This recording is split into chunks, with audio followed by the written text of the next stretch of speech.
Truman's report in 1947 to secure these rights gave a 10-point agenda for civil rights reform. Although his cabinet was split about asking Congress to pass legislation, Truman followed his own course. He sent Congress his agenda calling for a new law against lynching, a federal fair employment practices committee, an end to segregation in interstate transportation, and the protection of the right to vote. Even though none of these proposals were enacted, Truman had set a blueprint for civil rights reform for following administrations. Before his re-election in 1948, Truman made the first executive order, which created a committee.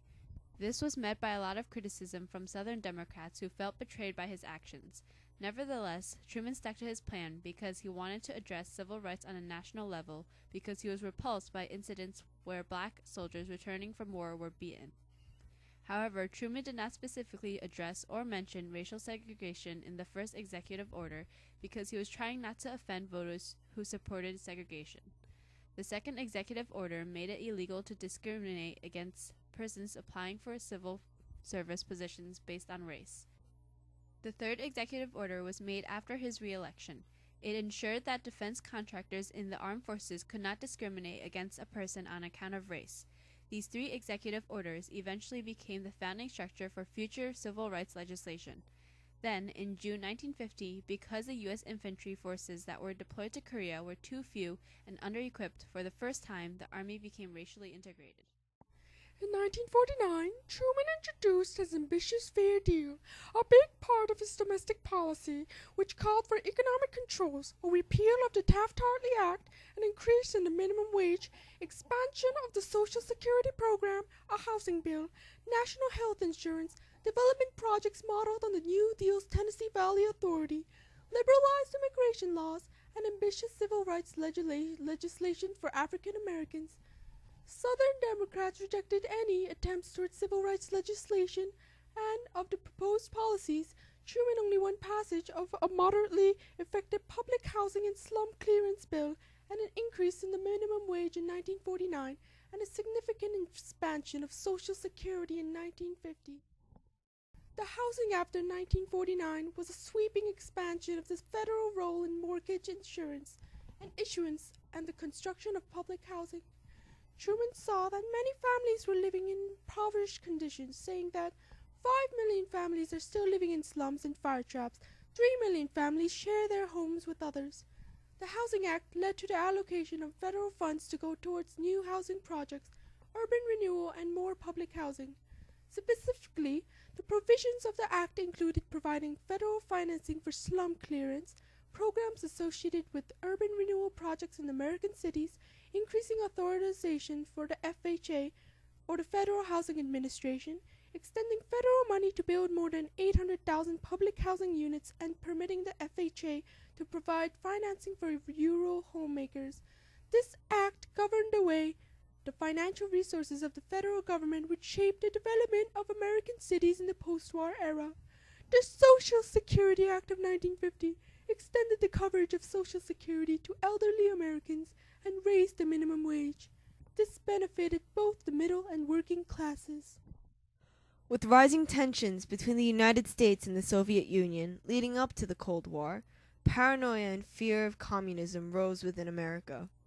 In November 1946, Truman created a temporary loyalty security program for the federal government to uncover communists and soon made it permanent. The House Committee on Un-American Activities, the HUAC, also launched an investigation of Hollywood screenwriters and directors in 1947.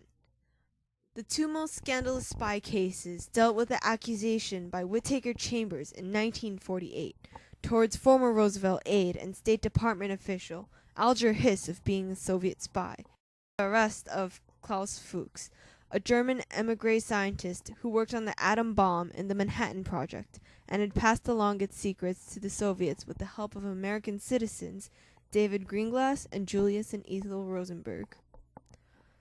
While the Truman administration supported and enacted several programs for rooting out communists from the American government, anti-communists in both Democratic and Republican parties continually accused the administration of failing in national security. The loudest denunciations came from Senator Joseph McCarthy and Senator Patrick McCarran.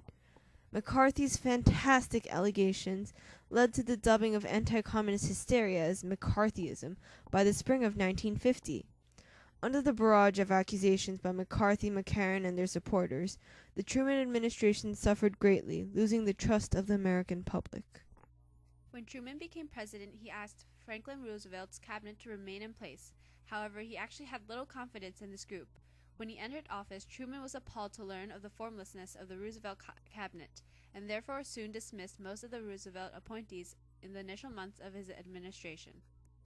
Cabinet members included Sam Rosenman and Harold Smith, who continued to serve their positions in Truman's cabinet but only for a short time. Clark Clifford replaced Rosenman as a special counsel to the president, and was one of the most involved staffers in the Truman administration, John Steelman being the other. Clifford oversaw countless administrative tasks. He supported Truman in his civil rights stance and encouraged Truman to embrace a left-wing populist image. Other members of Truman's administration were Charles Ross, a highly respected Washington reporter for the St. Louis Post-Dispatch, came on as a press secretary, and Matthew Connolly, the president's appointments secretary. The Employment Act of 1946 created the Council of Economic Advisers, the CEA. The CEA was made up of a three-man panel of trained economists.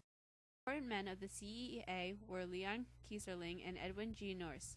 Kieserling influenced Truman's Fair Deal proposals and the economic section of the National Security Council resolution. Even though the public knew Harry S. Truman for his work in foreign policy, his domestic policy was just as important. And although Truman was unable to bring about much of the change he wanted, his actions as president laid many of the necessary foundations for change in later presidencies. His work in civil rights and social health care was what gave rise to equal rights irregardless of racial identity and the Medicare and Medicaid systems. Throughout his presidency, Truman continuously showed his resolve and strength in his decisions.